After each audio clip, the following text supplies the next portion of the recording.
C'est probablement l'un des sons les plus agaçants qu'un humain puisse entendre. Eh bien, j'ai décidé de m'en débarrasser. Pendant 30 jours, je n'ai pas mis de réveil le matin. Ai-je finalement vaincu la fatigue? Est-ce même possible de faire une telle expérience avec des horaires stricts de travail? C'est ce que vous allez découvrir dans cette vidéo.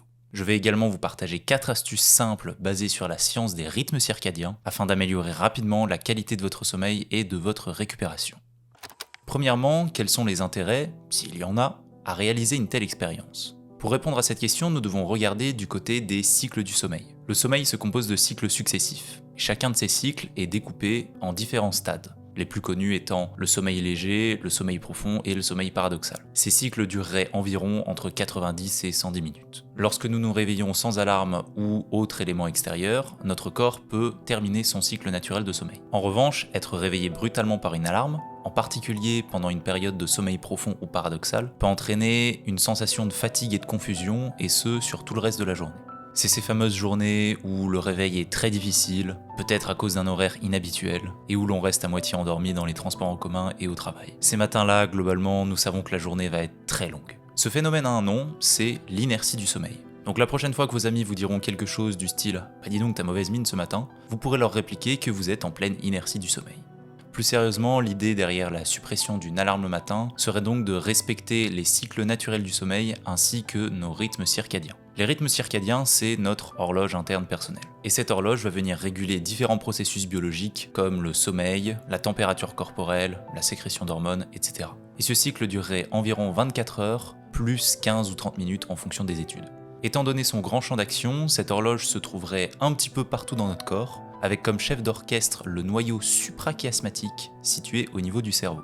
Ce cycle, d'environ une journée, va varier en fonction des individus. Quand une personne se présente comme n'étant pas du matin, elle fait en fait référence à son chronotype. Pour faire simple, le terme correspond à la préférence individuelle des périodes de la journée, comme le sommeil, l'éveil, les activités qui demandent beaucoup de concentration, etc.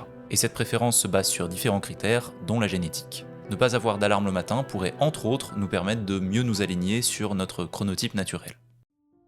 Pour être tout à fait honnête, ce qui m'a poussé à me lancer dans cette expérience n'était pas le respect de mon chronotype, même si c'est une conséquence qui est très intéressante. La toute première raison qui m'a poussé à réaliser cette expérience était de savoir précisément combien d'heures de sommeil j'avais réellement besoin. Je pense qu'on a tous déjà entendu qu'il fallait avoir environ 8 heures de sommeil chaque nuit pour pouvoir fonctionner de manière optimale.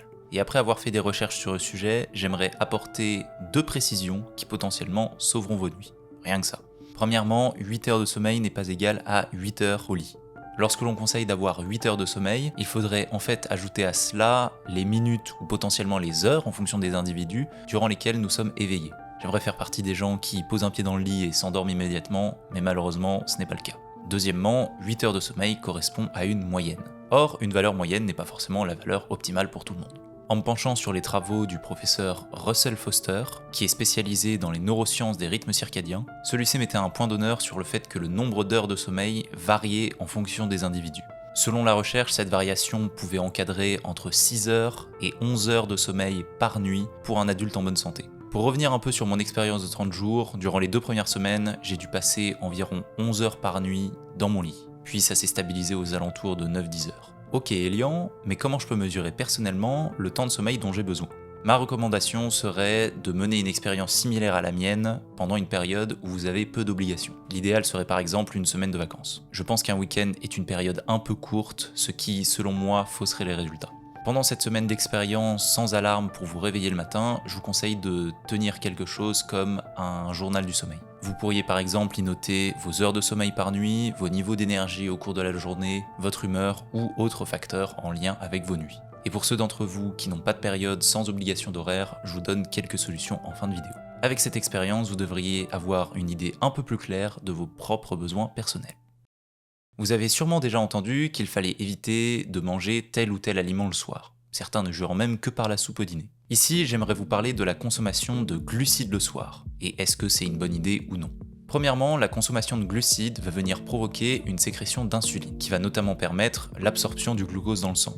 Mais ce n'est pas la partie qui nous intéresse ici. Lorsqu'il y a sécrétion d'insuline, cela entraîne automatiquement une baisse du cortisol, qui correspond en gros à l'hormone du stress. Or, avant de dormir, c'est justement le moment où on souhaite avoir le moins de cortisol possible afin de favoriser l'endormissement. Un point pour les glucides le soir. Deuxièmement, la consommation de glucides entraînerait une sécrétion de sérotonine et de mélatonine.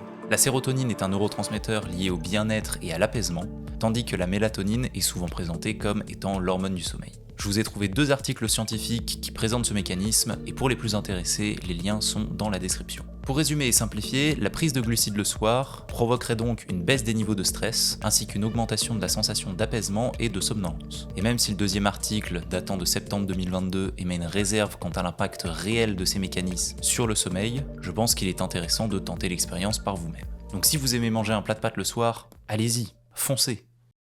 Au moment où je tourne cette vidéo, on approche le début de l'hiver. Et personnellement, durant cette saison, mon horloge interne a tendance à avancer légèrement vers un chronotype plus tardif. Donc je me couche et je me lève plus tardivement, et ça ne m'étonnerait pas que vous soyez dans le même cas que moi. La raison est très simple. La lumière joue un rôle extrêmement important dans la régulation de nos rythmes circadiens. Et en hiver, le soleil se lève plus tardivement et est globalement moins présent, du moins si vous habitez en France. Il me semble que dans certains villages encaissés dans les pays du Nord, il y a même des grands miroirs qui sont installés sur les montagnes aux alentours afin de réfléchir de la lumière vers la place centrale du village, afin que les habitants puissent en bénéficier. N'hésitez pas à confirmer dans les commentaires si jamais vous êtes informé sur le sujet.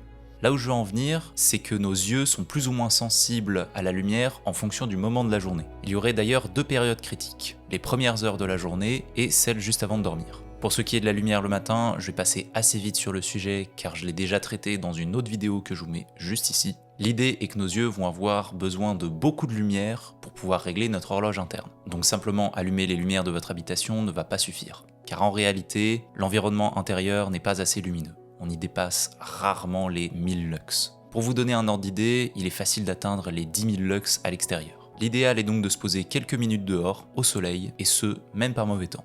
Si la lumière du matin, du moins en quantité suffisante, a tendance à reculer notre horloge interne, donc à nous encourager à nous lever plus tôt, la lumière le soir, c'est l'inverse. Et le plus fourbe dans tout ça, c'est que les capteurs situés dans nos yeux sont beaucoup plus sensibles à cette lumière le soir. Potentiellement, l'ampoule de votre salle de bain suffit pour retarder votre horloge. Selon une étude publiée dans le Scientific Reports, l'exposition à la lumière le soir réduirait les niveaux de mélatonine et la sensation de somnolence. Personnellement, le soir, j'évite les appareils électroniques au moins une demi-heure avant de dormir. Également, j'utilise faiblement la lumière et je favorise celle qui provient d'un niveau en dessous de mes yeux. La raison à cela, c'est que les capteurs situés dans nos yeux seraient plus sensibles à la lumière provenant d'au-dessus de notre tête. J'ai donc une lampe au sol, je prends un livre et le tour est joué. Et même si c'est une habitude à prendre au début, je vous conseille vraiment de limiter votre utilisation des écrans le soir. Votre sommeil vous le rendra. Au cours de la journée, notre température corporelle va évoluer en lien avec notre horloge interne. Le matin, elle augmente petit à petit jusqu'à atteindre son pic durant l'après-midi et de redescendre petit à petit en fin de journée. Cette baisse de la température avant de s'endormir est essentielle pour la qualité de notre sommeil. C'est pour cette raison que c'est si difficile de dormir durant les périodes de canicule, tout simplement car notre corps ne descend pas assez en température durant la nuit. Bon, à part pour ceux d'entre vous qui possèdent la climatisation. À partir de ce constat, j'ai quelques astuces. Premièrement, je vous conseille d'éviter le sport trop tardivement dans la journée. Une séance de sport intense va faire grimper votre température corporelle et en conséquence retarder sa chute, et donc potentiellement nuire à votre endormissement.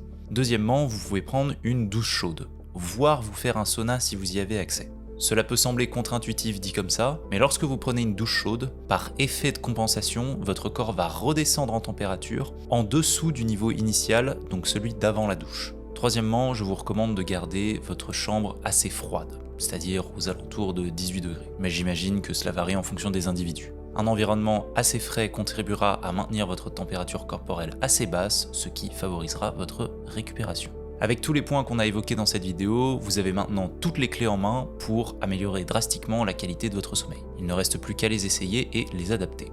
Maintenant, pour ceux qui souhaiteraient essayer ou implémenter à long terme l'habitude de ne pas mettre de réveil, j'ai quelques conseils pour vous. Bien sûr, ces conseils sont basés sur mon expérience et mes recherches pour cette vidéo, donc n'hésitez pas à complémenter avec vos propres recherches de votre côté. Ceci étant dit, mon premier conseil serait de choisir une période propice pour débuter l'expérience. Par exemple, si vous êtes étudiant et que vous êtes en période d'examen, ce qui vous oblige à avoir des horaires stricts, ce n'est probablement pas une très bonne idée. L'idéal serait plutôt une période de vacances, histoire de voir comment vous réagissez. Deuxièmement, ce n'est pas vraiment un conseil mais plutôt un fait, cette habitude demande une certaine organisation. Par exemple, elle vous contraint à vous coucher à un horaire raisonnable. Lorsque vous n'avez pas d'alarme pour vous réveiller à 6h du matin, vous ne pouvez pas vous permettre de vous coucher à 1h, car vous louperez probablement votre réveil. Pour ça, vous pouvez par exemple mettre une alarme, mais pour l'heure du coucher cette fois-ci, et la régler en fonction du nombre d'heures de sommeil dont vous avez besoin. Troisième et dernier conseil, je vous conseille fortement de garder une alarme en premier lieu. Cette alarme agira comme un filet de sécurité pour éviter que vous ratiez vos obligations.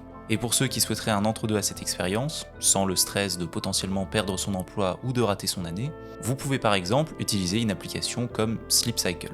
Cette application va normalement détecter le stade de sommeil dans lequel vous vous trouvez afin de vous réveiller au meilleur moment. J'ai beaucoup utilisé cette méthode auparavant et elle a l'avantage de ne pas vous mettre en inertie du sommeil en vous réveillant brutalement. Voici donc les 4 points basés sur la science des rythmes circadiens pour améliorer votre sommeil. Le nombre d'heures de sommeil est propre à chacun. 8 heures n'est pas nécessairement optimal pour tout le monde. La consommation de glucides le soir, d'un point de vue neurobiologique, favoriserait la sécrétion d'hormones pour l'endormissement. S'exposer à la lumière naturelle le matin et éviter les lumières artificielles le soir permettrait de régler son horloge interne. Favoriser la baisse de la température corporelle, à travers une douche chaude ou bien une chambre plus froide, améliorerait la qualité de notre sommeil. C'est tout pour cette vidéo, merci beaucoup de l'avoir regardée jusqu'au bout. Si vous faites partie des personnes qui manquent cruellement d'énergie le matin, et ce, même après 4 espressos, je vous recommande cette vidéo où je vous partage 5 clés simples pour maximiser vos débuts de journée. Sur ce, je vous dis à la prochaine.